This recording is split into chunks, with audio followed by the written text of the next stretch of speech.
everyone, welcome to Let's Learn Together.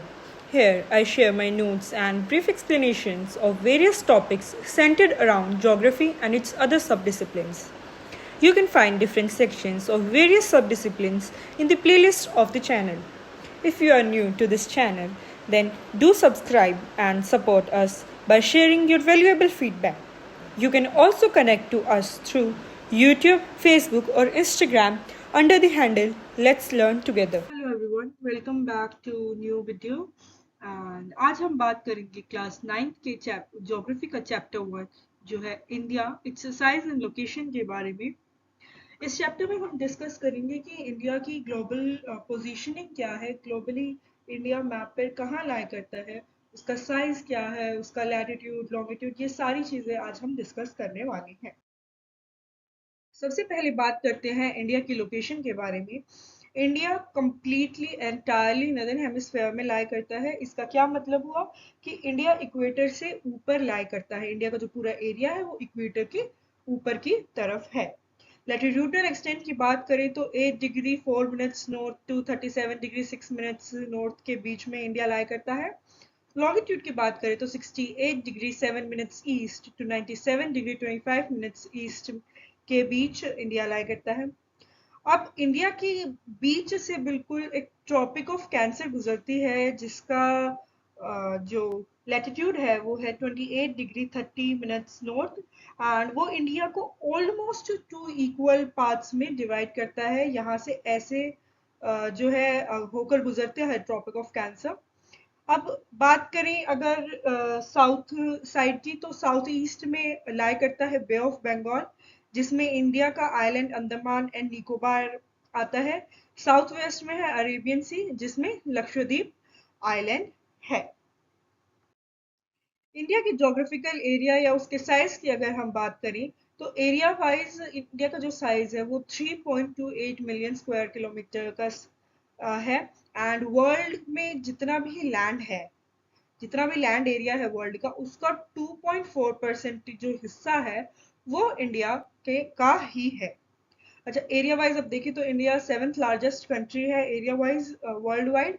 India की जो land boundary है, लैंड बॉर्डर्स हैं, वो है 15,200 किलोमीटर्स। वहीं अगर कोस्ट लाइन बाउंड्री की बात की जाए, अब कोस्ट लाइन बाउंड्री में क्या आएगा, आपका ईस्टर्न एंड वेस्टर्न घाट्स, आपके दोनों घाट्स, एंड देन दोनों आपके आइलैंड्स की भी जो बाउंड्री है वो भी इस बाउंड्री में शामिल है, जो कि टोटल मिलाकर बनता है 7,516.6 kilometre. East to west stretch की अगर बात करें, जो इंडिया का ईस्ट मोस्ट कॉर्नर है टू वेस्ट मोस्ट कॉर्नर, वो है आपका 2,933 किलोमीटर। वहीं अगर नॉर्थ साउथ स्ट्रेच की बात की जाए, यानी कि टॉप मोस्ट पार्ट से बॉटम मोस्ट पार्ट, वो 3,214 किलोमीटर है। अच्छा, ये जो मैंने नॉर्थ एंड साउथ स्ट्रेच बताया है, ये आपका सिर्फ लैंड का है, इसमें हमने आइलैंड्स इंक्लूड नहीं किए हैं। इसके अलावा अगर सदर्न मोस्ट एरिया देखा जाए इंडिया का, if we include islands as well, तो जो सदर्न मोस्ट पार्ट होगा इंडिया का वो होगा इंदिरा पॉइंट।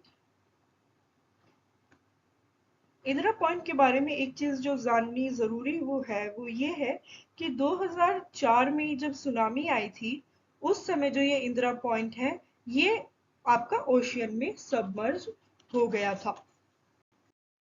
नेक्स्ट, अभी जैसे मैंने आपको बताया कि इंडिया 7th लार्जेस्ट कंट्री है, तो हमें ये पता होना बहुत ज़रूरी है कि जो हमारी 7 लार्जेस्ट कंट्रीज हैं वो है कौन सी।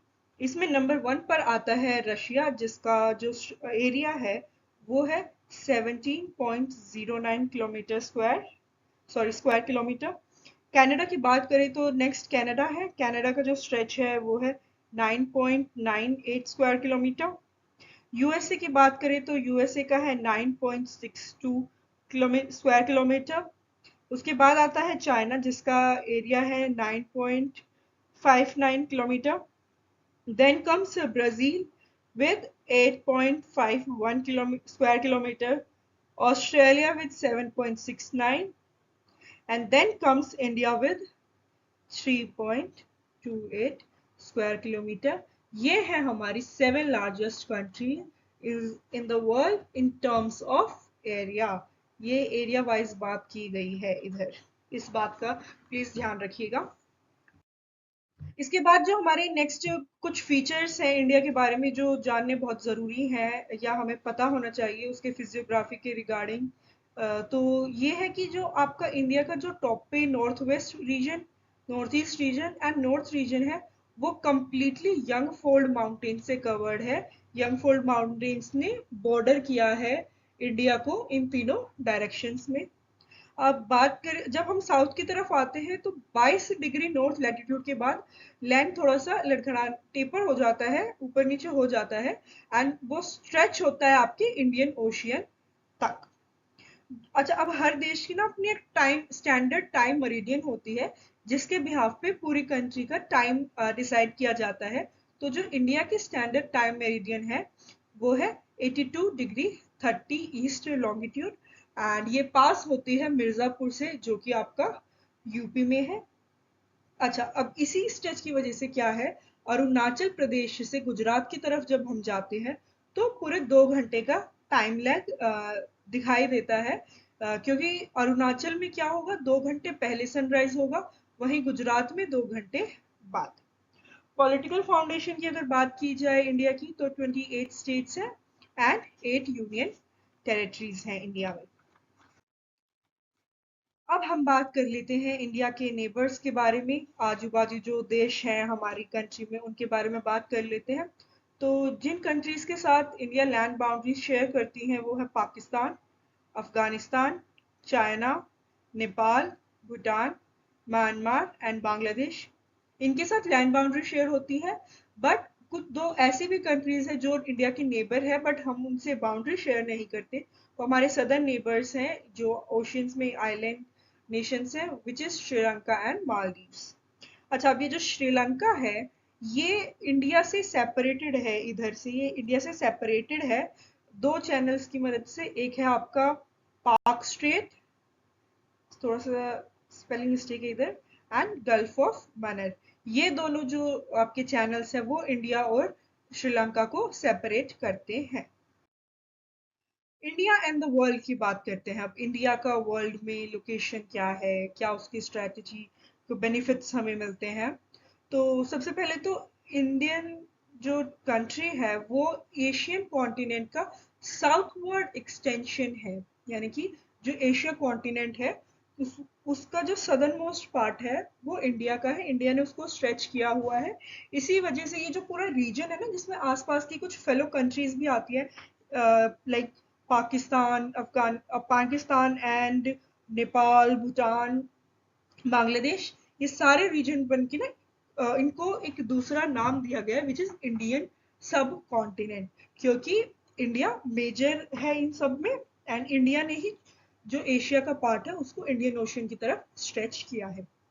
इंडिया की लोकेशन की बात की जाए तो स्ट्रैटेजिकली ये लोकेशन बहुत अच्छी, बहुत अहम मानी गई है, क्योंकि जो इंडियन ओशियनिक रूट्स हैं वो यूरोप को कनेक्ट करते हैं एंड ईस्ट एशियन कंट्रीज को कनेक्ट करते हैं। जो इंडिया का ये जो पेनिनसुलर रीजन है यहाँ से इस तरफ से यूरोप से कनेक्टेड है, इस तरफ से ईस्ट एशिया के साथ कनेक्टेड है।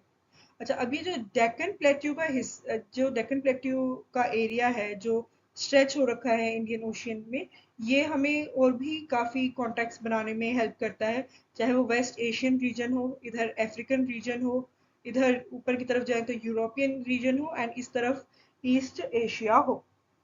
अच्छा, अब इंडिया जो है, इंडियन ओशियन हमारा यहाँ पर लाई करता है, एंड इंडिया एक लौती कंट्री ऐसी है जो जिसका लार्जेस्ट पोर्शन है इंडियन ओशियन में, लार्जेस्ट स्ट्रेच मिलता है जिसको इंडियन ओशियन में। इसी वजह से जो इकलौता ऐसा ओशियन जिसका नाम किसी कंट्री के नाम पे रखा गया है वो इंडियन ओशियन है, एंड उसको इंडिया जो कंट्री है उसके नाम से जाना जाता है because of access of Indian land in that ocean.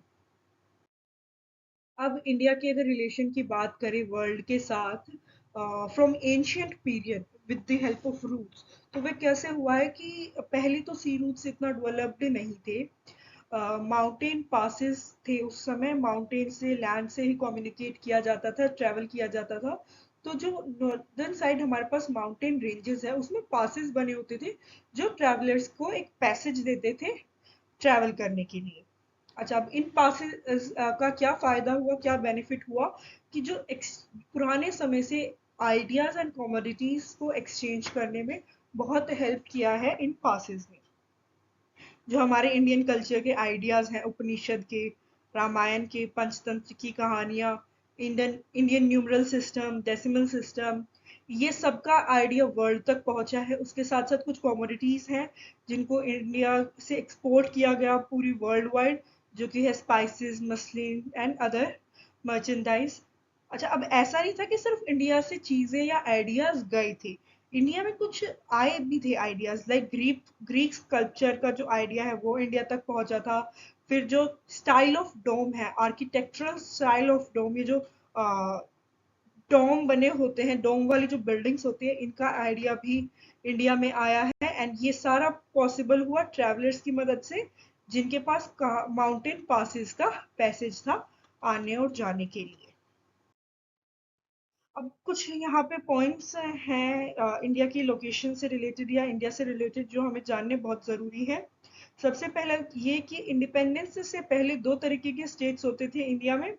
सबसे पहला है provinces and then comes princely states. Provinces कौन से थे? जो डायरेक्टली रूल होते थे ब्रिटिश ऑफिशियल्स के द्वारा, एंड इन ब्रिटिश ऑफिशियल्स को अपॉइंट करता था वाइसरॉय। ठीक है। अब सेकेंड है प्रिंसली स्टेट्स। जो को क्या होता था कि कुछ लोकल रूलर्स थे जो ब्रिटिशर्स की शर्तों को मान लेते थे, उनको के साथ कोलैबोरेट करने के लिए राजी हो जाते थे, बहुत ही कम एरिया पे लैंड रूल करने के बदले। तो क्या होता था, ब्रिटिशर्स उनको परमिशन दे देते थे एक छोटे से लैंड पे, रीजन पे, कि आप इसको रूल कर लो। तो ऐसे जो लोकल रूलर्स रूल कर रहे थे जिन स्टेट्स पे, उनको बोलते हैं प्रिंसली स्टेट्स।